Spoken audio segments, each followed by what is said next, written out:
মমতা ব্যানার্জির সঙ্গে মুকুলদার একটা সম্পর্ক ছিল, গভীর সম্পর্ক ছিল। ক্ষমতার জন্য মুকুলদাকে সরিয়ে দেওয়া হলো।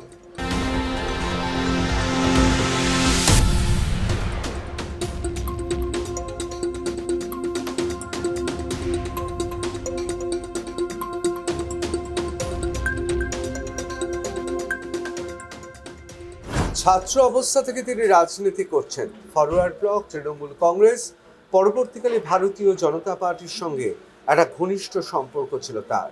ছিলেন 2011 সালে, অর্থাৎ পরিবর্তনের সময় ফরওয়ার্ড ব্লকের তিনি বিধায়ক। পরবর্তীকালে তিনি একেবারে তৃণমূল কংগ্রেসের টিকিটে সাংসদ হন। দীর্ঘ সময় তিনি কাটাতেন সংসদের লাইব্রেরিতে। বিভিন্ন বিষয়ে তার আগ্রহ রয়েছে। একদিকে দল পরিবর্তন হচ্ছে, ক্রমশ তৃণমূল ক্ষয়িষ্ণু থেকে ক্ষয়িষ্ণুতর হচ্ছে। অনেকে মনে করছেন শুধু মমতা বন্দ্যোপাধ্যায়, অভিষেক বন্দ্যোপাধ্যায় ছাড়া আর কি কেউ তৃণমূল কংগ্রেস থাকবে? অন্যদিকে ভারতীয় জনতা পার্টিতে শুভেন্দু অধিকারী, তিনি বিপুল জনাদেশ নিয়ে সরকার গড়েছেন। সুনীল বাবু অর্থাৎ সুনীল কুমার মণ্ডল মহাশয় দুজনকেই খুব ঘনিষ্ঠভাবে চেনেন। মমতা বন্দ্যোপাধ্যায়, তার হাত ধরে তার তৃণমূল কংগ্রেসে প্রবেশ। আবার ভারতীয় জনতা পার্টিতে যখন তিনি ঘনিষ্ঠ হলেন, তখন তার সঙ্গে ছিলেন আজকের মুখ্যমন্ত্রী শুভেন্দু অধিকারী। আমরা সরাসরি কথা বলবো সুনীল কুমার মণ্ডল মহাশয়ের সঙ্গে। প্রথমেই আপনাকে স্বাগত টাফ টক উইথ ঋতব্রততে। আমি আপনাকে অনেক দিন ধরে ভাবছি আপনার সঙ্গে যদি দেখা হয় প্রথম একটা প্রশ্ন করব। দেখুন সুনীলবাবু, আপনার ছোটবেলা নিয়ে একটা অসাধারণ বই পড়েছি আমি, রোহিণী নন্দন থেকে বেরিয়েছে, এবং একটা নিপাট ছাপোষা মধ্যবিত্ত প্রেক্ষাপটের আবহে আপনার বেড়ে ওঠা। আপনার বাবা মা, আত্মীয় স্বজন, শিক্ষক শিক্ষিকা, সহপাঠী, এবং আপনার পরবর্তীকালে গ্র্যাজুয়েশনের পরে বিএড করা, সব মিলিয়ে, এবং বাম রাজনীতি, ফরওয়ার্ড ব্লক, নেতাজি সুভাষ বোসের প্রতি আপনার শ্রদ্ধা, সব মিলিয়ে আপনার মতো মানুষ কেন দলবদল করেছেন? আর দলবদল সম্পর্কে আপনি কি মনে করেন? দেখুন, দল বদল, যখন আমি ফরওয়ার্ড ব্লকের বিধায়ক ছিলাম, যে সময় তৃণমূলের রমরমা বাজার ছিল, এবং যখন বাম রাজনীতি প্রায় শেষ পর্যায়ে, আমি বিধায়ক হতে চাইনি। অশোকদা আমাকে, আমি যে অশোক জেঠু আমি বলতাম, আমাকে ছেলের মতো উনি ভালোবাসতেন। আমাকে বাধ্য করেছিলেন উনি দাঁড়াতে, মানে জোর জবস্তি। মানে আমি বিধায়ক বা এমএলএ হওয়ার কোনো ইচ্ছেই ছিল না, কারণ সেই সময় তো তৃণমূলের এবং সিপিএম এর প্রতি মানুষের ধিক্কার, ঘৃণা, অবজ্ঞা, এবং দিকে দিকে সিপিএম এর প্রতি, বামফ্রন্টের প্রতি মানুষের যে আস্থা হারিয়ে গেছে। সেই সময়ে আমিও সিপিএম বিরোধী ছিলাম। আমিও টিচার্স কাউন্সিল, আমি শিক্ষক ছিলাম। আমি টিচার্স কাউন্সিলে বামফ্রন্টের একজন জাতীয় নেতাকে হারিয়েছিলাম নির্দল প্রার্থী হয়ে। আমি নির্দল প্রার্থী হয়ে বামফ্রন্টের একজন জাতীয় প্রার্থীকে হারিয়েছিলাম। এবং সেই থেকেই আমার মানে ওই ফরওয়ার্ড ব্লকের নেতৃত্ব আমার উপর নজর কাড়ল, যে এই এত মানে ভয়ঙ্কর সিপিএম, এখন যেমন তৃণমূলের ভয়ঙ্কর অবস্থা ছিল, তেমনি সিপিএমের ভয়ঙ্কর অবস্থা আমি নিজের চোখে দেখেছি। এবং সেই সিপিএম, সেই সময়টা তার বিরুদ্ধে লড়াই করা, মানে সত্যি এক সময় ভেবেছি বেঁচে থাকবো কিনা, এটাও এক সময় ভাবতে হয়েছে। কিন্তু বাধ্য হয়েছিলাম তখন, মানে শিক্ষকদের এমন মানে অবস্থা ছিল সেই সময়টা, যার ফলে নির্দল প্রার্থী হয়েই আমি হারিয়েছিলাম। আমি মানুষের রায় নিয়েই, আমাদের শিক্ষকদের রায় নিয়েই, এবং তারাই আমাকে করেছিল যে তুমি খালি নামটা ফুটা পড়ো, জেতানোর দায়িত্ব আমাদের। সেইভাবে আমি জিতেছি।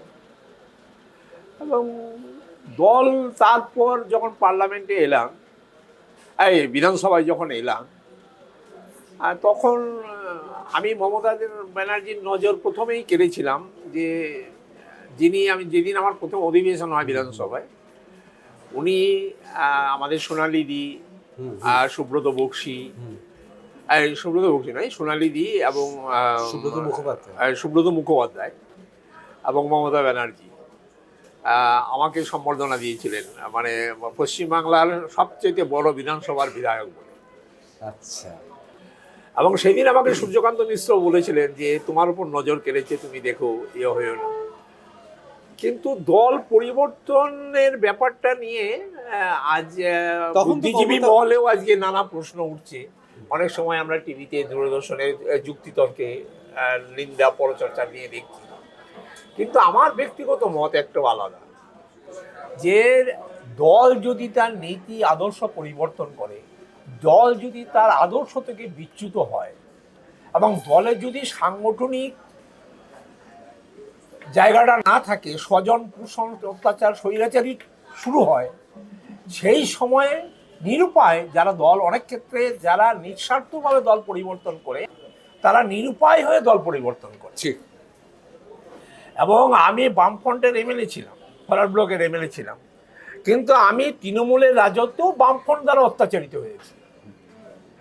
কীভাবে হতো? একটা সামান্য ঘটনা, পানাগড় এলাকায় গলসি বিধানসভার আমি বিধায়ক ছিলাম। পানাগড়ে দেখবেন এখনও একটা বাস স্ট্যান্ডের পাশেই একটা বাথরুম আছে, এবং সেটা আমি করেছিলাম জীবনের প্রথম আমার সৃষ্টি। ওটা 2011 সালে, মানে বিধায়ক হিসেবে ওটা আপনার প্রথম কাজ। আমি ওখানে বাজারে আমাদের মাংস বিক্রি হয়, এবং ক্যানেলে যত পায়খানা মল মূত্র জল যায়। আমি যখন একদিন আমার বাড়িতে আমার এক বন্ধু এসেছিল, সে তার জন্য মাংস কিনতে এসেছিলাম, এসে দেখি ওই মলমূত্র জল দিয়ে মাংসটা, খাসির মাংসগুলো ধোয়া হচ্ছে। তখন আমি বললাম, এগুলো কি মানুষের জীবাণু, এগুলো মানুষ মারা যাবে। তখন আমার মনে হলো, তোদেরকে বললাম জায়গা ছিল না, মাত্র 4-5 ফুট জায়গা ছিল, বলে তোরা দোকানগুলো একটু ছোটো করে নে, আমাকে সামনে 10 ফুট জায়গা ছেড়ে দে, আমি পিছনটা পেয়ে যাবো। 10 ফুট জায়গা ছেড়ে দে, আমি একটা ল্যাট্রিন বাথরুম করবো, তার উপরে আমি ট্যাঙ্কি, জলের ট্যাঙ্কি বসাবো, সাবমার্শাল তৈরি করব, এবং তার তোরা এখানে যতগুলো মাংসের দোকান আছে সবাই বিনা পয়সায় জল পাবে, এবং বাস স্ট্যান্ডের মানুষরাও বিনা পয়সায় জল পাবে। এবং তারা রাজি হয়েছে। হঠাৎ করে সিপিএম নেতৃত্ব যখন জানতে পারলো আমি ওখানে বাথরুম করব, আমাকে পার্টি অফিসে ডেকে নিয়ে যা ইচ্ছা তাই অপমান। তোমাকে কি বাথরুম করার জন্য এমএলএ করা হয়েছে? প্রথম প্রশ্ন। কারণ আমাদের ফরওয়ার্ড ব্লকের সাংগঠনিক দিকটা পানাগড়ে ছিল না, সেটা পুরোটাই আমাকে সিপিএম এর উপর নির্ভর করতে হয়েছে। এবং আমি একজন শিক্ষক, ওখানে এমএলএ, কিন্তু আমাকে যখন যেভাবে অপমান করা হয়েছিল সেটা আমার খুব লেগেছিল। অনেকটা এই কারণেই আমি সেই সময় দমিনি, এবং সেই সময় এসপি ছিলেন আমার খুব মানে পরিচিত ছিল আমাদের। তাকে আমি ফোন করেছিলাম যে এই ব্যাপার, তিনি আমাকে সাহস দিয়েছিলেন, স্যার আপনি করুন, আমি আপনাকে সহযোগিতা করব। তিনি আমাকে ওই দিনে, আমি যেদিন ভিত্তিপ্রস্তর স্থাপন করি, আমাকে কম করে 2 গাড়ি পুলিশ দিয়েছিলেন, কেউ আসেনি। হয়েছে আজও সেইটা, আমি সেই সময় টেন্ডার করেছিলাম, ওটা পঞ্চায়েত পায় পয়সাটা, আমি করেছি তখন 3,50,000 টাকা দিয়ে। তখন টেন্ডার করা হয়েছিল এই বাথরুমটার মাত্র 4,000 টাকা, আজকে সেটা 17,000 টাকা টেন্ডার হয়। 3.5 লাখ টাকা অনেক দিন, 15 বছর 16 বছর আগে, 17 বছর আগের কথা। 17 বছর ইন্টু আপনি 7,000 করে ধরুন কত টাকা হয়। স্যার আমি প্রথমে আপনাকে একটা কথা বলে রাখি, আমি আপনাকে স্যার বলছি তার কারণ কিন্তু না, কেন বলছি না বললেও হয়, যে বিধায়ক বা সাংসদ হওয়ার জন্য নয়, আমি তাদেরই স্যার বলি যারা স্কুলে, কলেজে, বিশ্ববিদ্যালয়ে আমাদের পড়িয়ে এসেছেন। অবশ্যই তাদের স্যার বলবো যারা সাংবিধানিক পদে রয়েছেন, না অবশ্যই, এবং রাজ্যপাল থেকে শুরু করে অবশ্যই বিচারকদের, অবশ্যই সাংবিধানিক পদে আছেন, তাদের শ্রদ্ধায় স্যার বলবো। কিন্তু স্যার আমি আপনাকে স্যার বলছি কারণ আপনি একজন শিক্ষক। না এই জিনিসটা একটুখানি বলি, এই জিনিসটা মানে সত্যি শিক্ষকতার যে মর্যাদা, এটা বোধহয় আমি শিক্ষক হিসাবে সাংসদ হয়েছিলাম বলে পার্লামেন্টে যে সম্মান পেয়েছি, অনেক জ্ঞানীগুণীরা সাংসদ হয়েছেন, মানে আমার মতো সম্মান কেউ পায়নি আমার মনে হয়। এটা মানে আলাদা নজরে দেখে মানুষ, শিক্ষক সমাজকে মানুষ আলাদা নজরে, পুরো আলাদা নজরে দেখে। স্যার এবার আমার একটা প্রশ্ন আছে, ব্যাপারটা হচ্ছে অন্যভাবে একেবারে নেবেন না।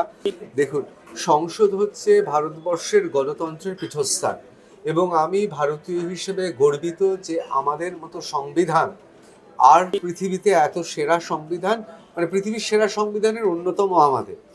তা সত্ত্বেও বলছি, তৃণমূল কংগ্রেসের যারা এমপি বা মেম্বার অফ পার্লামেন্ট, তাদের মধ্যে জুন মালিয়াও দেখছিলাম, তিনি বলছিলেন যে 5 তারিখের পর কি হবে।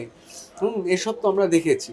তো তৃণমূল কংগ্রেসের যারা সাংসদ, তাদের জন্য বাংলা ভাষায় নতুন প্রবচন তৈরি হয়েছিল অত্যন্ত পুরুষতান্ত্রিক একটা মানসিকতা থেকে। আমি এটাকে কোনো সমর্থন করি না, কিন্তু এই তৃণমূল কংগ্রেসের এমপিদের থেকে বলা শুরু হয়েছিল এমপি হলে মাম্পি ফ্রি। এটা অত্যন্ত চটুল, হলে মাম্পি ফ্রি। এখানে যারা সাংসদ রয়েছেন, যারা পুরুষ সাংসদ, আমি মহিলা সাংসদদের বলবো না, পুরুষ সাংসদরা তাদের লাম্পট্যের জন্যে দিল্লিতে এবং কলকাতাতে এবং পশ্চিমবাংলায় সমাদৃত। আবার অন্যদিকে যারা মহিলারা রয়েছেন, তারা একাধিকভাবে অর্থের জন্য এবং বিলাস ব্যসন, তাদের ব্যাগ, এগুলোর জন্যও তারা সমানভাবে বাংলায় এবং গোটা ভারতবর্ষে তারা নিন্দিত। আপনি যখন স্যার সাংসদ হলেন, একজন স্কুল শিক্ষক, আপনার যে মূল্যবোধ, তখন আপনি বেশিরভাগ সময়টাই শুনেছি এদের থেকে বাঁচতে আপনি সংসদের গ্রন্থাগারে গিয়ে বসে থাকতেন। না, এটা শুধু সাংসদে নয়, আমি যখন বিধায়ক হয়েছিলাম তখন আমার গাড়ি ছিল না। আমি আমার পানাগড় থেকে বাই ট্রেন, আমাদের ওখান থেকে 6টায় এক্সপ্রেস ট্রেন ছিল, আমি ট্রেনে এসে হাওড়ায় নামতাম, হাওড়ায় নেমে গঙ্গা পার হয়ে আমি বিধানসভায় 9টার মধ্যে ঢুকে যেতাম। এটা কি যখন ফরওয়ার্ড ব্লকে ছিলেন? ফরওয়ার্ড ব্লকে যখন ছিলাম আমরা 4-5 জন এমএলএ ছিলাম। আমাদের 294 জন এমএলএর মধ্যে 4-5 জন এমএলএ আমরা ছিলাম, সবই বামফ্রন্টের। প্রায় একজনই ছিল খালি মানে তৃণমূলের, একজন এমএলএ ছিল, ওর নামটা এখন আমারই মনে পড়ছে না। উনি আমাদের সাথে, আমরা এই লাইব্রেরি, আমাদের বিধানসভায় ভালো লাইব্রেরি আছে, প্রচুর লাইব্রেরি। অসাধারণ লাগে।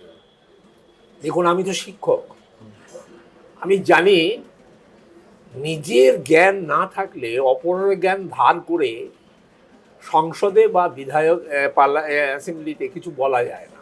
নিজের কিছু জ্ঞান থাকা উচিত।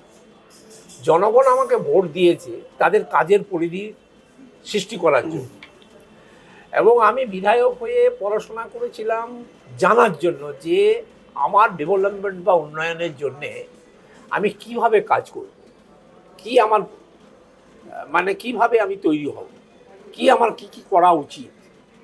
আমরা আবার প্রতিদিন আমরা 8:30টায় লাইব্রেরিতে ঢুকেছি, 9:30টায় লাইব্রেরিতে ঢুকেছি, 11:30টায় আমরা বেরিয়ে গেছি লাইব্রেরি থেকে। 11:30টায় লাইব্রেরি থেকে বেরিয়ে গিয়ে আমরা একটু টিফিন করে নিয়েছি 5-10 মিনিটের মতো, 11টার আগে আমরা অ্যাসেম্বলিতে ঢুকে গেছি। এটা আমাদের নিত্য জীবন ছিল। সাংসদ যখন হলাম, বিধায়কের পর যখন আমরা সাংসদ হলাম, এই গুণটা, এই ধারাবাহিকতাটা আমার ছিল। দিল্লি বিশাল জায়গা, এত জ্ঞানগুণী মানুষ আছে, মানে সবাই তো নয়। এখন এমএলএ এমপি মানে হচ্ছে অনেক ক্ষেত্রে শোনা যায় পয়সা দিয়ে কেনা যায়, এবং তার মধ্যে অনেক জ্ঞানীগুণী আছে। আমি আর সুষমা স্বরাজ, উনি আমাকে ভাই বলতেন, আমার ওয়াইফকে বোন ডেকেছিলেন, এবং আমরা অনেক সময় ওনার সাথে, ওনার বাড়িতে আমার ওয়াইফ ওনার কাছেই থাকতেন। এরকম আমাদের সুষমা স্বরাজের সঙ্গে আমার ওয়াইফের খুব ঘনিষ্ঠতা ছিল। এবং রামবিলাস পাসওয়ানের সাথে আমার দারুণ হৃদ্যতা তৈরি হয়েছিল। আমি পার্লামেন্টে একটা অ্যামেন্ডমেন্ট এনেছিলাম যে এই সমস্ত মাল মেটেরিয়ালস গুডসের যে জিনিসগুলো আছে, এগুলো যদি কোনো খারাপ হয়, খারাপ জিনিস নায়ক নায়িকারা প্রচার করে বিক্রি করার জন্য, প্রচার মাধ্যমের জন্য, আমি বলেছিলাম যে মালিক, সেখানে উল্লেখ আছে মালিকের পানিশমেন্ট হয়, মালিকের জেল হয়, কিন্তু যারা অ্যাডভার্টাইজ করে, যারা সেলিব্রিটি, তাদের কেন জেল হবে না, তারা কেন পানিশমেন্ট পাবে না? তাই তো মমতা বন্দ্যোপাধ্যায় চটে যাননি? না না না, এটা আমি পার্লামেন্টে তুলেছিলাম। আমি দেখুন, আমার সাংসদীয় রাজনীতিতে মমতা ব্যানার্জি খুব আমাকে ভালো চিনতেন, কারণ মমতা ব্যানার্জির এক সময়ে খুব ছায়াসঙ্গী ছিলাম আমি মুকুলদার সাথে। মুকুলদাই আমার লাইফের তৃণমূলে নিয়ে আসার এক নম্বর কারিগর, এবং আমি নিত্য মানে বছর চারেক মমতা ব্যানার্জির একেবারে ছায়াসঙ্গী ছিলাম। মমতা ব্যানার্জি মাসে 2-4 বার দেখা না হলে তিনি ব্যক্তিগতভাবে আমাকে ফোন করতেন, ডাকতেন। এবং আমাদের এই যে সাংগঠনিক জায়গাটা তৃণমূলের, এইগুলো কিন্তু মুকুলদার আর আমারই তৈরি এগুলো। এবং আমাদের একটা উন্নয়ন বোর্ড ছিল, তার চেয়ারম্যান ছিলেন মমতা ব্যানার্জি, আর প্রেসিডেন্ট ছিলেন উপেন বিশ্বাস, সেক্রেটারি ছিলেন সুকুমার হাসদা, কনভেনার ছিলাম আমি, জয়েন্ট সেক্রেটারি কাম কনভেনার আমি ছিলাম। এবং এইগুলো আমার নিজের তখন মানে তৃণমূলের আমি রাজ্য সভাপতি ছিলাম SC/ST OBC সেলের। দীর্ঘদিন মমতা ব্যানার্জির খুব কাছে ছিলাম, দেখেছি ওনাকে। কিন্তু সেই মমতা ব্যানার্জি হারিয়ে গেছে 15 সালের পর। সত্যি কি তাই? এটা সত্যি, একেবারে দৃঢ় সত্যি। একটা মানুষ, আমি যে মমতা ব্যানার্জিকে আমি দেখেছি, আমার ব্যক্তিগত দিদি কখনো গিয়ে বললে, ফোন করলে বা কোনো কাজের জন্য গেলে, দিদি আমি এসেছি, বলে আয় আয় তাড়াতাড়ি। আপনার কি এটা মুখোশ মনে হয় নাকি? হ্যাঁ, মানে আপনার এটা মুখোশ মনে হয়নি মমতা বন্দ্যোপাধ্যায়? না, মুখোশ প্রথম দিকে মমতা ব্যানার্জি এটা ছিল না। যেদিন থেকে ভাইপো উৎপত্তি হলো, অভিষেক সম্বন্ধে আমি কিছু বলতে চাই না, কারণ মমতা ব্যানার্জির কে সে সম্বন্ধে আমি জেনেও বলতে চাই না। যার ফলে মমতা ব্যানার্জি আমার ব্যক্তিগত মধ্যে মনে হয় মানে একটা রক্তের সম্পর্ক, তো সেই সম্পর্কটাকে তিনি অন্ধ ধৃতরাষ্ট্রের মতো হয়ে গেছিলেন, অন্ধ ধৃতরাষ্ট্রের মতো অবস্থা হয়েছিল মমতা ব্যানার্জি, যার ফলে আজকে দলেরও এই পরিণতি এবং মমতা ব্যানার্জিরও এই পরিণতি। এবং আমি মমতাদিকে নিজে বলেছিলাম, দিদি তুমি যদি এই আদর্শে 14 সালের 13 সাল থেকে আমার সঙ্গে পরিচয়, আর এইভাবে যদি তুমি জীবনটাকে এইসব উন্নয়নের মধ্য দিয়ে নিয়ে যাও, মানুষ তোমাকে পুজো করবে। দিদি বলেছে কি করে করবে সেগুলো তোরা তৈরি করা, আমরা আজকে তৈরি করা। এই যে আজকে বললে এটা অনেক ক্ষেত্রে হয়ে যাবে, এই যে কন্যাশ্রী, যুবশ্রী, সবুজ সাথী, এগুলো আমাদের বোর্ড মেম্বার, আমরাই বোর্ডের মেম্বার, আমি বোর্ডের মেম্বার ছিলাম, 5 জন আমরা ছিলাম, মমতা ব্যানার্জি, উপেন বিশ্বাস, সুকুমার হাসদা, আর আমাদের একজন MLA ছিলেন নদিয়ার। এরকম আমরা 5 জন ছিলাম এই বোর্ড মেম্বার। আমরা এখানে বসে নির্ধারিত করতাম কীভাবে মানুষের সেবা করা যাবে এগুলো আমরা। কিন্তু আমার কথাটা অনেক ক্ষেত্রে, আমাদের কথাগুলো মমতা ব্যানার্জি তার মতো করে রাজনীতিটা করেছে। আমি দিদিকে বলেছিলাম, দিদি সবুজ সাথী, কন্যাশ্রী, যুবশ্রী যেগুলোই আপনি দেবেন, একটা SC/ST হলেও একটা মান্থলি ইনকামের মধ্যে সেটাকে নিয়ে আসুন। 40,000 টাকা, 50,000 টাকা যারা মান্থলি রোজগার করে, তাদের উপর তাদের যারা সন্তান তারা যেগুলো না পায়। দেখুন এই কিন্তু সেটা উনি মানেননি, বললো যে না, এটা দেখ ভোটের রাজনীতি, এটা হয় না। তার মানে আপনি বলছেন মমতা বন্দ্যোপাধ্যায় একাধারে কন্যাশ্রী, যুবশ্রী, স্বাস্থ্যসাথী করছেন, আবার অন্যদিকে মিথ্যাশ্রীও তার প্রকল্প চালু আছে রাজনীতির জন্য। সেটা আমি বলবো সমস্ত দায়টা, এবং আমার দেখা, এবং আমি খুব কাছে থেকে দেখেছি, তো অভিষেক এর মতো একটা মানে কি বলবো, একে মানুষ বলতে আমার ঘৃণা হয়। মানুষের আকৃতি এর মধ্যে নেই, চরিত্রের আকৃতিও এর মধ্যে নেই। ও যে কি চায়, এবং সবচেয়ে বড় জিনিস কি জানেন তো, সবচেয়ে বড় জিনিস হচ্ছে ও যখন ক্ষমতা এলো, ও মমতা ব্যানার্জির স্নেহধন্য বলে পারিপার্শ্বিক যে স্মাগলাররা, তারাও ওকে এমন প্রলোভিত করলো, ও হারিয়ে গেল ওর চরিত্র থেকে। এবং এটা রাজনীতিতে হয়। আমি সাংসদ মন্ত্রী হলাম, আমার ছেলেকে ধরে অনেকে চাইবে তারা সুযোগ সুবিধা গ্রহণ করতে। এক শ্রেণীর সুবিধাবাদী মানুষ তো দেশে আছে, যাদের কোনো কাজ নেই, তারা খালি কখন কোথায় কি সুযোগ পাওয়া যাবে তার পিছনে ছোটে, এবং তার অনেক ক্ষেত্রে সফল হয়, অনেক ক্ষেত্রে সফল হয় না। এখানেও ঠিক তাই। অভিষেক ব্যানার্জি চরিত্রটা আছে, দেখো, সিগনেচার আর নেচার তো পরিবর্তন হয় না, সিগনেচার আর নেচার কখনো পরিবর্তন হয় না। অভিষেকের চরিত্রটা যেমন ঠিক সেরকম লোকও পেয়ে গেছে, তার ফলে আজকের যে অবনতি, আজকে অভিষেককে তো আমি বুঝতে পারছি না, হয়তো বিজেপি খেলিয়ে খেলিয়ে তুলছে, অনেক কেসে ফাঁসিয়ে, তারপর এমনভাবে ওকে জেলে ঢুকাবে যাতে ও জীবনে জেল থেকে বেরোতে না পারে। লাভটা কি? অধিকাংশ অশিক্ষিতরা আজকে রাজনীতির নেতৃত্বে মমতা ব্যানার্জি তৈরি করেছে।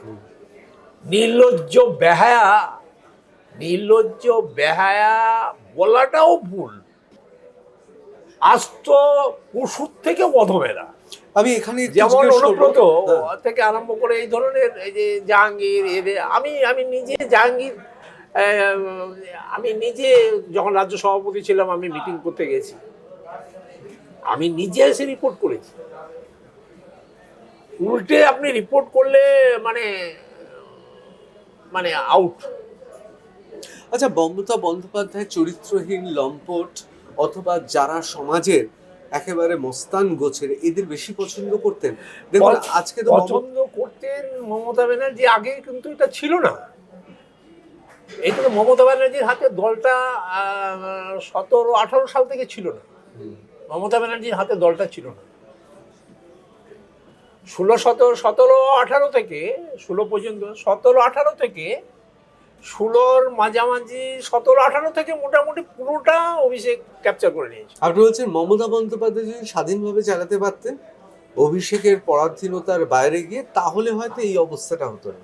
না না না না না, একবারেই হতো না। এবং সবচেয়ে বড় আমার দুঃখ হয়, দলটা তো মমতা ব্যানার্জি চালাতেন না, চালাতেন মুকুল রায়। দলটা চালাতেন মুকুল রায়, এবং মুকুল রায়ের মতো বিচক্ষণ রাজনীতিবিদ আমি খুব কম দেখেছি। কিন্তু এবং কোনোদিন মুকুল রায়কে আমি রাখতে দেখিনি, না কিন্তু রাগ করতে দেখি না। ওনার তো ঠান্ডা মাথা, অনেকে বলতেন মানে একদম বরফ চাপে, মাথায় বরফ চেপে বসে থাকতেন না। কিন্তু তাহলে আপনি বলছেন খুর খেলেন মুকুল রায়, ক্ষীর খেলেন মমতা? না, মমতা ব্যানার্জি ওই একটা বললাম অন্ধ ধৃতরাষ্ট্র মতো প্রেম ভালোবাসার জন্য। সেদিনই মুকুলদা যেদিন বিজেপিতে চলে যায়, এগুলো আমার বলাটা ঠিক হচ্ছে কিনা জানি না। মানে আর কি আছে, মানে মুকুলদা যখন বিজেপিতে চলে যায় আমাকে ডেকেছিলেন, সুনীল আমি বিজেপিতে যাচ্ছি, তোরা তৃণমূলেই থাক। আমি বললাম দাদা তুমি কেন যাচ্ছ, কিসের অভাব আছে? বলছে না, অভিষেকের অত্যাচার সহ্য করতে পারছি না। স্পষ্ট বলেছে। আমরা তখন অভিষেক দ্বারা কিছুটা, আমাকে অবশ্য বলার সাহস পেত না খুব একটা, আমি বলে দিতাম চটপট। আপনারা তৃণমূলের সব নেতৃত্বের কাছে কোনো মিটিংয়ে থাকলে আমি কাউ মানতাম না, আমি মমতা দিদির সঙ্গে আর্গুমেন্ট করতাম। আর অনেক সময় মমতা ব্যানার্জি আমাকে ধমক দিয়ে দিতেন, ই করতেন। আর সুব্রত বক্সি থেকে আরো বিশ্বাস এরা সব আমাকে এসে আপনার ভয় দিতেন।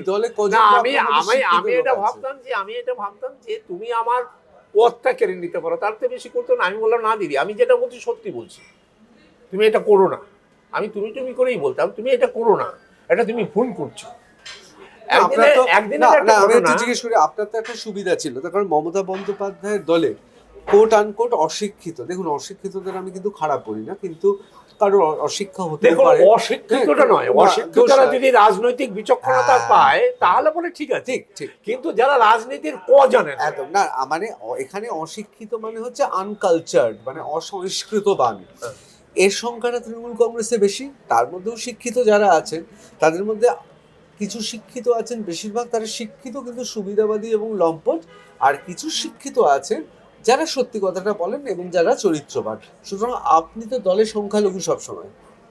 হ্যাঁ, এটাতে মানে আপনি কি বলবেন, মানে নির্লজ্জ বেহায়া যাদের, আমরা শিক্ষকতা লাইফে ছিলাম তো, মান সম্মান নিয়েছিলাম, যার ফলে এটা আমাদের খুব প্রেস্টিজে লাগতো। যেমন আমি পার্থদার কথা বলি, পার্থদা তো বুদ্ধিমান, লেখাপড়া জানা ভালো, সে একটা ভালো কোম্পানিতে কাজ করতে নিয়ে ঠিক করতে, ঠিক আছে। জেল থেকে বেরিয়ে কিরকম নির্লজ্জের মতো ব্যবহার। অনেকে হলে মুখ দেখাতেন না লোককে, যদি আমরা হতাম মুখ দেখাতে পারতাম না। কিরকম নির্লজ্জ ব্যয়া, সবারই যদি প্রেমিকা থাকতে পারে আমার কেন থাকবে না? এটা মানুষ না জানোয়ার, আমি বুঝতে পারছি না। এটাও হতে পারে তৃণমূল কংগ্রেস, একটা বয়স থাকে মানুষের। একটা দেখুন, রাজনীতি নেতা হতে গেলে, আমার মনে হয় রাজনীতির নেতা হতে গেলে অনেক সময় আমরা তো জনপ্রতিনিধি, জনগণ আমাকে দেখে শিখবে। সেখানে একজন রাজনীতি নেতার চরিত্র যদি সে নিজেকে হেয় করে এবং নিজে তার জন্য যদি অহংকার বোধ অহংবোধ যদি তার জন্মায়, তাহলে তার নেতৃত্বে সব কিছু করা যায় না। নেতৃত্বে এসে সাংসদ হয়ে বিধায়ক হয়ে মনের ইচ্ছা থাকলেও করা যায় না, এটা আপনি মনে রাখবেন। মানে আপনি একটা ভালো জায়গায় থাকলেন, ভদ্র জায়গায় থাকলেন, আপনি সাধারণ লম্পটদের মতো চরিত্র আপনার করতে পারবেন না, বিবেকে লাগবে আপনার। কিন্তু আপনি যাদের বিবেক নাই তাদের আবার বিবেক কি? কিন্তু আপনি সংসদে জুন মালিয়া এবং সৌগত রায়ের ওই বিখ্যাত ভাইরালটা দেখেছিলেন? সৌগত রায় তো আমার খুব কাছে থেকে একসঙ্গে থেকেছি তো। সৌগত রায় একটা physics MSc, not a matter of joke. না না, অসম্ভব অসাধারণ পাণ্ডিত্য। আমি একদিন সৌগত দাকে বলেছিলাম, দাদা তোমার এই সার্টিফিকেটটা যদি আমার থাকতো না, মানুষ আমাকে পুজো করতো। ওনার এই ধরনের চরিত্র একা নয়, এবং পার্লামেন্টে এমন অনেক ইতিহাস আছে যেগুলো বলা যাবে না। উনি অনেক সময় অপমানিত হয়েছে, কিন্তু ওই নির্লজ্জ বেহায়াদের যা হয় সেই। আমি এবার একটু অন্য প্রসঙ্গে চলে আসছি। মুকুল রায় যখন ছেড়ে চলে গেলেন, আপনাদের থাকতে বললেন, আমাদের থাকতে বললেন, এবং তারপরে আমার সঙ্গে মুকুলদা দীর্ঘ সময় আলোচনা হয়েছে। আমি তারপর রাতে ওনার বাড়িতে গেলাম, বাড়িতে গিয়ে বললাম, দাদা তুমি কেন এটা করছো কেন? উনি বলেছেন ইতিহাস, সেই ইতিহাস মানে সেগুলো এখন আমার মনে পড়লে দুঃখ হয় যে তিনি যেটা আমাকে আকার ইঙ্গিতে বলেছিলেন যে তাকে পাঠানো হচ্ছে তৃণমূলটাকে রক্ষা করার জন্য। মানে মমতা বন্দ্যোপাধ্যায় মুকুল রায়কে বিজেপিতে পাঠাচ্ছেন তৃণমূলটা রক্ষা করার জন্য। কারণ সেই সময় বিজেপির এটা রপ্রমা ছিল, এবং 2021 সালে কিন্তু তৃণমূল চলে যাওয়ার কথা। তৃণমূলের ভাবমূর্তি এমন ছিল, তৃণমূল থাকার কথা ছিল না, রয়ে গেছে। সেটা ভিতরের আভ্যন্তরীণ অনেক চক্র আছে যেগুলো বলা যাবে না, আমি প্রমাণ করতে পারবো না, সেগুলো বলাটা আমার পক্ষে ঠিক হবে না। তার মানে আমি জানি 2021 ভারতীয় জনতা পার্টির আসার কথা। হ্যাঁ, চলে আসছো। আমি নিজে থেকে দেখেছি 11টার পর কোনো বিজেপি কোনো কাউন্টিং এজেন্ট ছিল না, এবং আমার বর্ধমানে 13টা আসন এগিয়েছিল 11টা পর্যন্ত। 12টার পর দমদম করে পড়ে গেল। এবছর আমি সুনীল বনসালের সঙ্গে আমি বেশ কয়েকবার বসেছিলাম। সুনীল বনসালকে আমি বলেছিলাম, দাদা আপকো 10 से ज़्यादा MLA दे देगा, इधर जिता के देंगे, আর 200 বেশি আসন আপনি পাবেন। সুনীল বনসাল বিশ্বাস করেন, বলছে आप मजाक कर रहा है, आपको पॉलिटिक्स में आप कुछ जानता ही नहीं।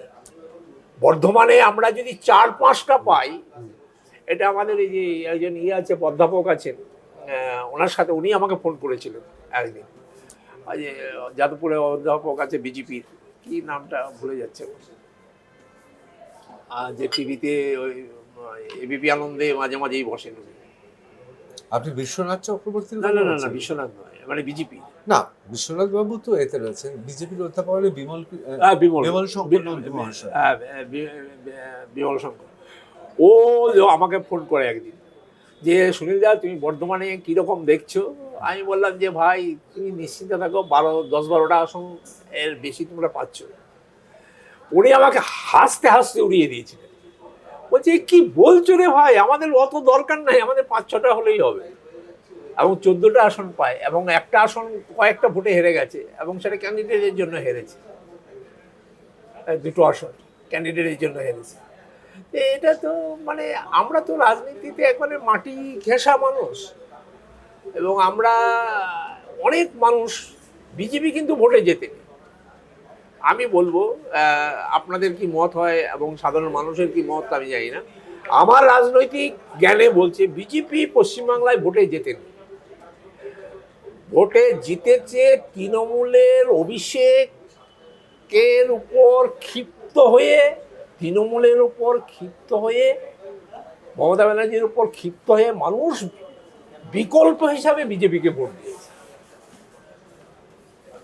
বাঁচার জন্য বিজেপিকে ভোট দিয়েছে। আজ অভিষেক যে কথাগুলো বলেছিল, এবং আমি তো ভাবলাম বিজেপি ভাগ্যে জিতেছে, নাহলে পশ্চিমবাংলায় একটা রক্তক্ষয়ী সংগ্রাম। আমার কাছে বলেছে তৃণমূলের লোকেরা, তৃণমূলের ব্লক সভাপতি, সে বলছে দাদা আমার ভাই আমার কাকার ছেলেরা তো সব বিজেপিতে ঢুকে গেছে, ওদেরকে মানাতে পারলাম না, দল ইয়ে করতে পারলাম না, আমার আত্মীয় স্বজনের কাছে বিজেপিতে করছে, এই যদি বিজেপি জিতে তাহলে তো এরা মরে যাবে, আমার আত্মীয়গুলো তো সব মরে যাবে, আমি এক রক্ষা করতে পারবো না। ওই রক্তগঙ্গার মানে ভয়ে অনেকে তখন ভোট দিয়েছে। দাদা এবার বিজেপি ওর নিজে তৃণমূলের প্রচার করছে, তৃণমূলের ব্যানার লাগাচ্ছে, তৃণমূলের প্রচার করছে, তৃণমূলের হয়ে স্লোগান দিচ্ছে, উল্টে সে বিজেপিকে ভোট দিচ্ছে। আমার এখানে একটা প্রশ্ন আছে যে আপনি যখন বুঝতে পারছেন ভারতীয় জনতা পার্টি জিতছে, আপনি সাংসদ ছিলেন, আপনি বিজেপিতে সরাসরি যোগদান করলেন না বা আর নির্বাচনে দাঁড়ালেন না কেন? বিজেপিতে আমাকে বলেছিলেন সুনীল বনসাল আমাকে বলেছিলেন বারবার করে, দেখুন মান সম্মান প্রেস্টিজের ব্যাপার, এবং আমার বাড়িতে তখন তৃণমূল জানে যে আমি যদি বর্ধমান জেলায় যদি সত্যি সরাসরি প্রচারে নামি, ওরা হয়তো নীল হয়ে যাবে, সেটা নীলটা হয়ে গেল, কিন্তু আমার পরিবারের উপরে, আমার উপরে, মানে ওদের তো মানুষ মারতে ওদের দ্বিধাদ্বন্দ্ব বিন্দুমাত্র কার্পণ্য নেই। ওরা বন্দুক, প্রত্যেকটা নেতার ঘরে ঘরে বন্দুক আছে, পিস্তল আছে, বোম আছে, মেরে দেবে, এরকম অনেক মারা গেছে। এবং আমি যে দল পরিবর্তন করেছিলাম, তৃণমূল থেকে বিজেপিতে গেছিলাম, শুভেন্দু কে আমি করেছিলাম যে তুমি, শুভেন্দুকেও আমি বলেছিলাম ভাই আমরা আছি তোমার সঙ্গে, কেউ যায়নি শুভেন্দুর সঙ্গে, একমাত্র সাংসদ আমি ছিলাম। অবশ্যই আমাদের মনে আছে সেটা।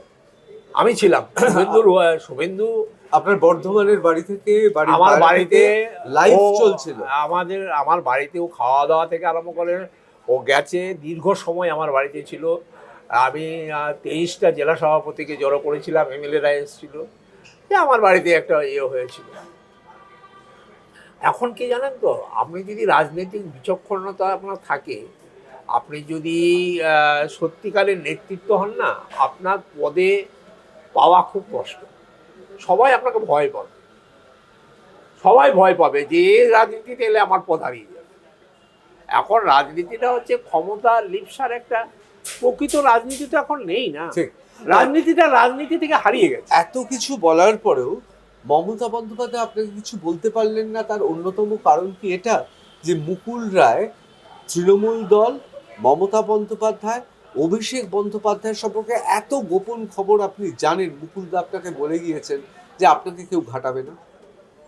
না সেটা নয়, আমার মুকুলদার জন্য সারা জীবন দুঃখ হয়, এবং এমন যিনি খুব ধিক্কারে আমি মুকুলদার কোনো ইয়েতে যাইনি, মরার পর আমি যাইনি, নিজে আমি সেই ইয়েটা চেপে রাখতে পারবো না বলে।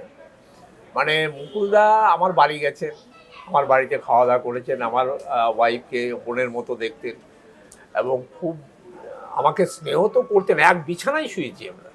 এমন দিনও গেছে কখনো মুকুলদার আমি রান্না করেছি দুজনে মিলে।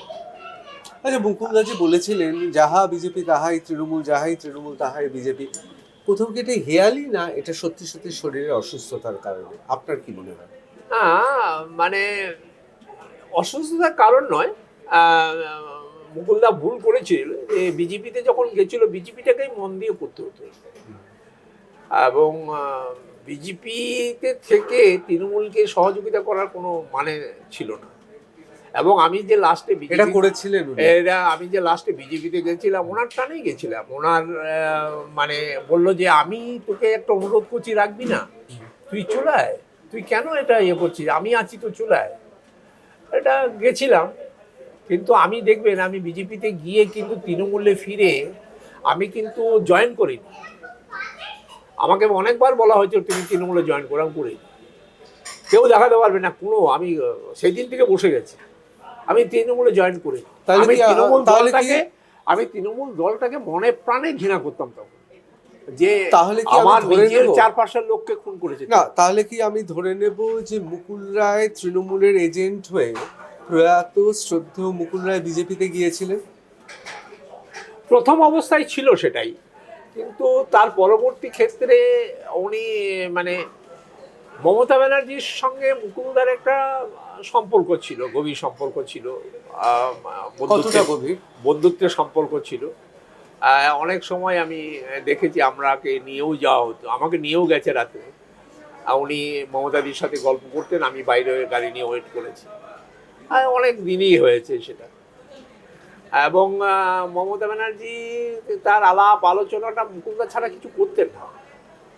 মুকুলদাই ছিল সেকেন্ড ইন কমান্ড, এবং মুকুলদা মানে যা বলতেন মমতা ব্যানার্জি, এবং মুকুলদা তো বিচক্ষণ ছিলেন না, এবং পুরো বাংলার ইতিহাসটা ওনার জানা ছিল। এবং পুলিশ প্রশাসন মুকুলদাকে যেভাবে যে চোখে দেখতো, মমতা ব্যানার্জিকে সে চোখে দেখতো না। এবং মুকুলদার বিজেপিতে যাওয়ার পরে অনেক আইএস আইপিএসরা আমার কাছে বলেছে যে আপনাদের দলের একজন মানে মাথা চলে গেল। তাহলে কি সুনীল বাবু, আপনি অত্যন্ত প্রাজ্ঞ মানুষ, আপনি গোটা সমাজটাকে দেখেছেন, আপনি খুব শ্রদ্ধেয় শিক্ষক। আমি আপনার এলাকার ছাত্রদের সঙ্গেও কথা বলেছি আজ সকালে, অত্যন্ত আপনাকে শ্রদ্ধা করে। কোথাও কি তাহলে আমি ধরে নেব যে মুকুল রায়ের সঙ্গে মমতা বন্দ্যোপাধ্যায়ের যে দল পরিচালনার ক্ষেত্রে যে একটা আপনি বলছেন অবদান ছিল, এবং ব্যক্তিগত পরিসরে যে বন্ধুত্ব ছিল, সেইটাই চোখের বিষ হয়ে উঠল অভিষেক বন্দ্যোপাধ্যায়? অভিষেক যত বড় হলো, না না না, বিষ হয়ে নয়, অভিষেক ক্ষমতার জন্য মুকুলদাকে সরিয়ে দেওয়া হলো।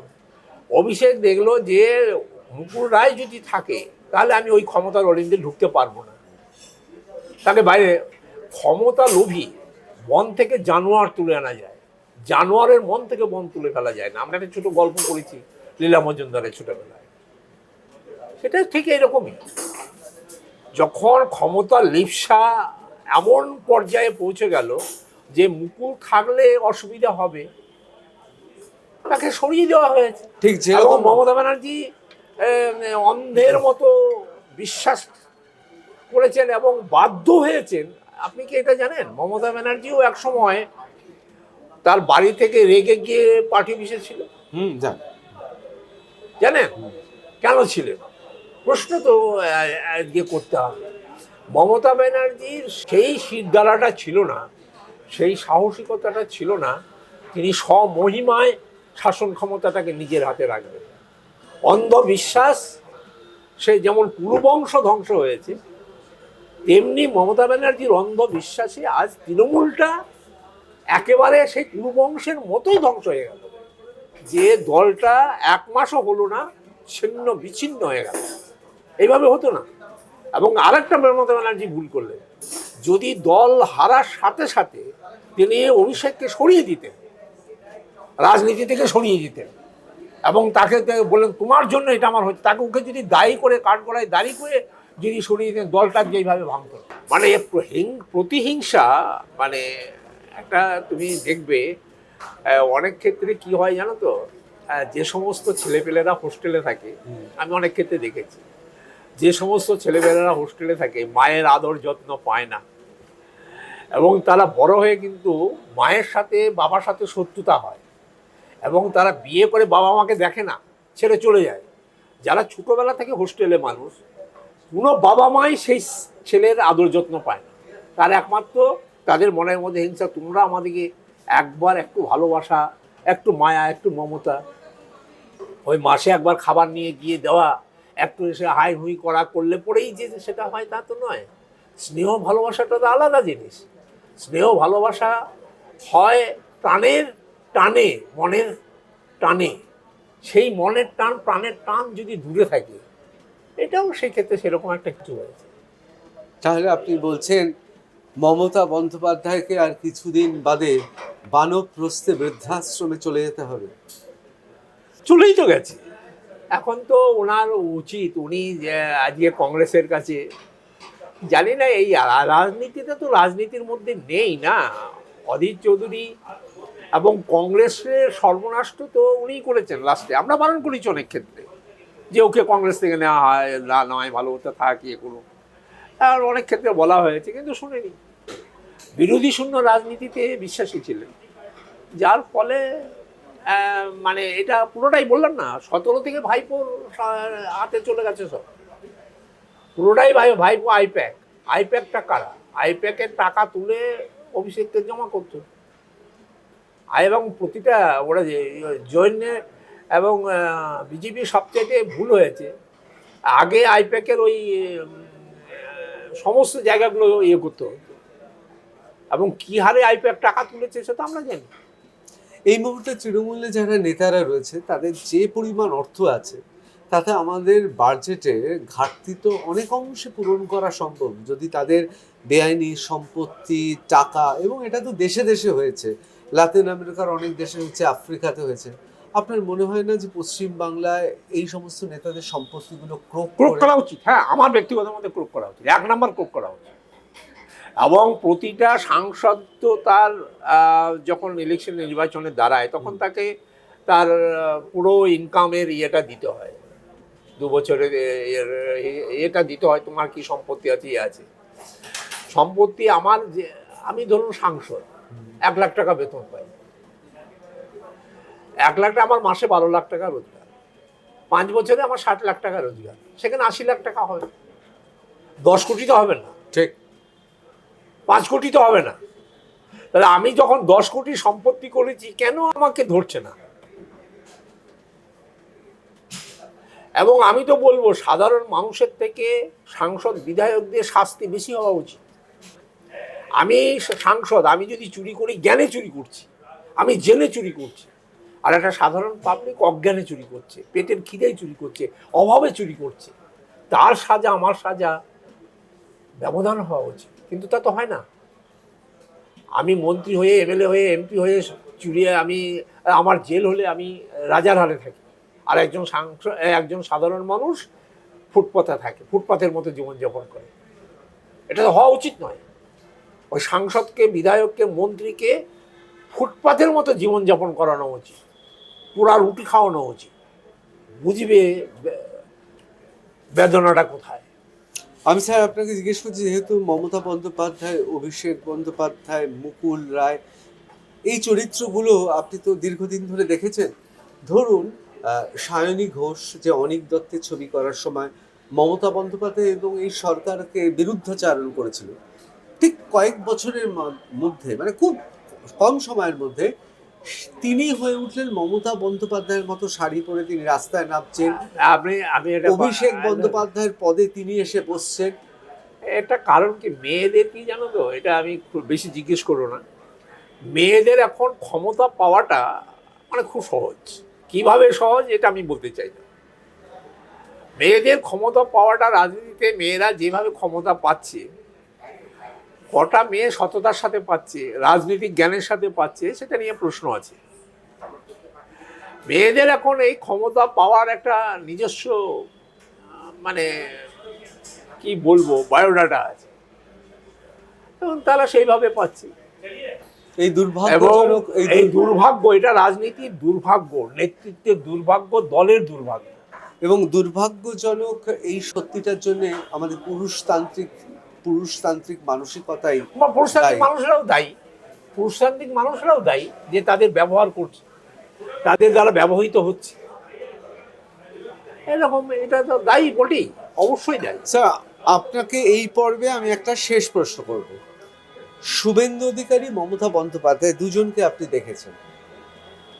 এই মুহূর্তে পশ্চিমবঙ্গে মমতা বন্দ্যোপাধ্যায় মুখ্যমন্ত্রী প্রাক্তন, শুভেন্দু অধিকারী মুখ্যমন্ত্রী বর্তমানে।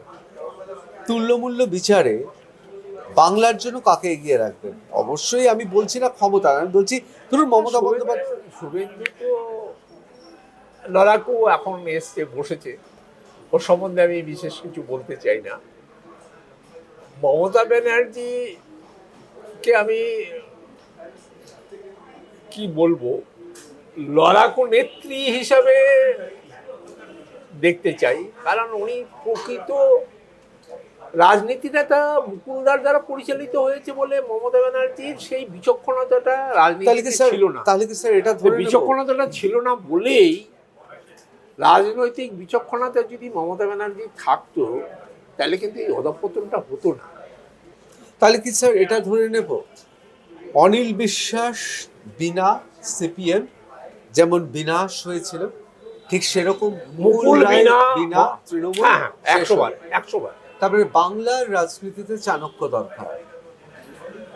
চাণক্য দেখো, যে চাণক্য ছিল, যে চাণক্যের ইতিহাস আমরা পড়েছি, বর্তমান রাজনীতিতে সেই চাণক্য দরকার, কিন্তু মানে অন্যায়, অবিচার, হিটলারি, ক্ষমতা, স্বজন পোষণ ইতিহাসে যেমন ক্ষমা হয়নি, তেমনি বর্তমান রাজনীতিতেও ক্ষমা হবে না। স্যার, আপনাকে আমি একটা শেষ প্রশ্ন করব, কিন্তু আপনাকে কথা দিতে হবে, আবার আসতে হবে, মানুষই চাইবে, সুতরাং আপনি নিশ্চয়ই আসবেন। স্যার, আপনি গতবার সংসদে যাওয়ার টিকিট পাননি, দুঃখ হয়েছিল? না, দুঃখ সেরকম নয়। আমাকে রাত 12টায়ও বলা হয়েছিল তুমি সেজে গুজে আসবে। রাত 12টার সময় আমাকে, আমি ছিলাম স্টেজের ওখানে, দেখাশোনা করছিলাম, যে আমাকে বলা হয়েছিল। টাকা এবং দেয়নি আমার কি? সামনে আমার নামটা কেটেছিল অভিষেক, মমতা ব্যানার্জি বারণ করেছিল। আমার নিজের শোনা, আমি পিছনে বসে আছি, হ্যাঁ, আমার সামনে আমার নাম কাটা হচ্ছে, আমি প্রতিবাদ করিনি। আমি মনে করেছিলাম যে কেটে দিক, বেঁচে গেলাম। কেটে কি শর্মিলা সরকার পেয়েছেন? হ্যাঁ, এই শর্মিলা সরকার কি তৃণমূল কংগ্রেসের সঙ্গে ওতপ্রোতভাবে জড়িত? না না, বাবার কালে রাজনীতি করেনি ও, তৃণমূলটা কেমন তাও জানে না। এবং কি তুমি দেখো না, মানে বিজেপিতে তৃণমূলের যতগুলো সাংসদ আছে, হ্যাঁ, একজন সাংসদের, এই যে ধরো বিজেপি দল পরিবর্তন করেছে, এনসি পিআইএ গেছে, একটা লোক সেদিন সৌগতদা বলেছে 10,000 15,000 ভোট পাবে না, আমি বলবো যে 5টা ভোটও পাবে না, জামানত বাজাতে হবে সবাই। দুদিন আছে, দুদিন কেউ কারো টিকি থাকবে না। স্যার, আইপ্যাক আপনার কাছে টাকা চাইনি? হ্যাঁ, আমাকে তো অনেকবার বলা হয়েছে যে দাদা কিছু লাগে, কত লাগে, অনেক ক্ষেত্রে শোনা গেছে 1 কোটি টাকা এই লাগে। আমি রাজি হই। আমি কোনোদিন পয়সা দিয়ে, আমরা বামপন মনস্ক, আমরা কোনোদিন পয়সা দিয়ে রাজনীতি করিনি, আর আমিও বর্তমানেও কোনোদিন পয়সা দিয়ে রাজনীতি করব না, এবং আমি কোনো দিন এটাকে লাইক করি না। এবং আমি খুব তিক্ত, এবং প্রথমে আমাকে যদি না বলতো যে তোমাকে সেজে গুজে আসবে, তোমাকে টিকিট দেওয়া হবে, তাহলে পরে আমি আগে আনন্দিত হতাম, কিন্তু আমাকে ডেকে অপমান করাতে আমি দুঃখ পেয়েছিলাম। তার ফলে এখন তো খুশি? এখন তো চরম খুশি আমি, তারপরে থেকেই খুশি যে অন্তত চোরেদের দলের থেকে বেরোতে পেরেছি। স্যার, টাকার কাছে অনেকে হেরে যায়, আপনি টাকার কাছে জিতে গেছেন। না না না, আমি দেখো, আমার আই অ্যাম ভেরি হ্যাপি। আমি শিক্ষকতার লাইনে ছিলাম, বিধায়ক ছিলাম, সাংসদ হয়েছি, আমার ছেলে ডাক্তার, আমার ছেলে ইঞ্জিনিয়ার। সবচেয়ে বড় কথা, আমার মানে পারিবারিক আর্থিক অনটন নেই, না, যার সেটা ফলে, নেই। এবং সবচেয়ে বড় এবং কথা, আমি যে আজকে তুমি আমার একটা বই, তুমি হয়তো তোমাকে আমি পড়েছি। আমি আরেকটা বই আমার বেরোচ্ছে, আরো 2টো বই বেরোচ্ছে পরপর, আমরা অলরেডি প্রেসে চলে গেছে। আমি লেখালেখি নিয়ে আছি, এবং সারাদিন চেষ্টা করি লেখার, এবং আমার রাজনৈতিক অভিজ্ঞতা, আজকে তপশিলি, আদিবাসী, অনগ্রসর হিন্দু মুসলমানদের জীবনযাত্রায়, রাজনৈতিক পটভূমিকায়, তাদের প্রতি যে অবিচার, তাদের প্রতি যে শোষণ, তাদের প্রতি যে অত্যাচার, এবং রাজনৈতিক, সাংবিধানিক, গণতান্ত্রিক অধিকার থেকে তারা বঞ্চিত, সেই সব নিয়ে আমি লিখছি। এইগুলো নিয়ে আলোচনা করব। তবে স্যার, আমি সবশেষে বলি, আপনি সেই কতিপয় ব্যক্তিদের একজন, যিনি বিদ্যোৎসাহী, গ্রন্থকীট মানে বইয়ের পোকা, যিনি আমাদের বিধানসভার লাইব্রেরি গ্রন্থাগার থেকে একেবারে সংসদের গ্রন্থাগার সংসদের বসে গ্রন্থাগারে, তাড়িয়ে তুমি পড়েছেন। সংসদের গ্রন্থাগারে যদি যাও, এবং খুব আনন্দ, আমি আনন্দের সঙ্গে যেতাম। সংসদের গ্রন্থাগারের একটা আলাদা মহিমা আছে, ওখানে তোমাকে সাহায্য করার জন্য। আমাদের যেমন বিধানসভার লাইব্রেরিতে সাহায্য করার মতো কেউ থাকে না, নিজেকেই জোগাড় করে নিতে হয়, লাইব্রেরি থেকে বই নিতে হয়, লাইব্রেরি থেকে তুলে নিতে হয় চয়েস করে। ওখানে তুমি খালি কাগজ লিখে দেবে, তোমাকে বই দেওয়ার জন্য, বিভিন্ন জিনিস দেওয়ার জন্য সব ওত পেতে আছে। তুমি একটু চা খাবে, বলার সাথে সাথে চা চলে আসছে, টিফিন খাবে, টিফিন চলে আসছে। একটা আলাদা মাহাত্ম্য। এবং আমরা দীর্ঘদিন, তুমি বলতে পারো 2014 সালে আমি সাংসদ হয়েছিলাম, 2014 থেকে 17 সাল পর্যন্ত চুটিয়ে আমি পড়েছে। চুটিয়ে লাইব্রেরি করি। তারপরে তো তুমি আরেকটা জেনে খুশি হবে, আমি লোকসভার পার্মানেন্ট বক্তা ছিলাম। হ্যাঁ, এটা আমরা লোকসভা টিভির আমি জানি। আমি লোকসভা টিভির পার্মানেন্ট বক্তা আমি ছিলাম, এটা যার ফলে জানি। আমি তৃণমূল নেতৃত্বের কাছে বিরাট ভাজন ছিলাম। কেন তুমি এতবার যাচ্ছ? আমি প্রচুর, আমাদের 2000 পরে 2500 হলো, তারপরে 4000 হলো, মানে পয়সাটা বড় কথা না। এবং লোকসভা টিভি থেকে আমার একবারে পার্মানেন্ট, আমরা এরকম 2-3 জন ছিলাম, 1-2 জন আর বিজেপিরও ছিল, আমরা পার্মানেন্ট বক্তা ছিলাম। আমি দীর্ঘদিন লোকসভা টিভিতে কাটিয়েছি। স্যার, আমি একদম সবশেষে একটা কথা জিজ্ঞেস করবো। কোনো বিদ্যুৎসাহী গ্রন্থকিট মানুষ, তিনি এই কথা শুনে যদি লোভে পড়ে সাংসদ হওয়ার জন্য, মানে ওই সংসদ কক্ষে এবং সাংসদ হয়ে গ্রন্থাগারে যাওয়ার জন্য তৈরি হয়, তাহলে তাকে কি বলবেন? না বাপু, সে পথে এগিয়েও না, সে পথ কাঠায় বেছানো। অর্থাৎ সে সাংসদ হয়ে সেই সংসদ ভবনের গ্রন্থাগারে যেতে চায়, তাহলে তাকে কি বলবেন? অবশ্যই, অবশ্যই তার যাওয়া উচিত। অবশ্যই, যদি সেই পায়, পড়ে না কেউ। তৃণমূলের একজন সাংসদ নেই একদিন লাইব্রেরিতে গেছে। স্যার, অসংখ্য ধন্যবাদ, আপনি এতটা সময় আমাদের দিলেন। এবং পরের বার আপনাকে আবার নিয়ে আসবো। এই প্রশ্নগুলো ভারতীয় রাজনীতিতে এবং সমাজে খুব গুরুত্বপূর্ণ। আমি স্যার আপনার জন্য আরেক কাপ, বিশেষ করে এখানকার দার্জিলিং টি, কফি খাচ্ছিলেন, এবার দার্জিলিং টিটা বলে দিচ্ছি। আমরা এতক্ষণ কথা বলছিলাম সুনীল কুমার মণ্ডলের সঙ্গে, প্রাক্তন বিধায়ক, প্রাক্তন সাংসদ, ফরওয়ার্ড ব্লক থেকে তৃণমূল কংগ্রেস, তারপর ভারতীয় জনতা পার্টির ঘনিষ্ঠ ছিলেন। মুকুল রায়, অভিষেক বন্দ্যোপাধ্যায়, মমতা বন্দ্যোপাধ্যায় এবং সেই সময় এবং বর্তমানের রাজনীতিবিদদের তিনি খুব ভালো মতো চেনেন। কিছুটা বললেন, কিছুটা বললেন না। যতটুকু বললেন না, ততটুকুও আমরা হয়তো সবাই নিজেদের মতো ভেবে নেব। আজকের এই ইন্টারভিউটা খুব গুরুত্বপূর্ণ ছিল।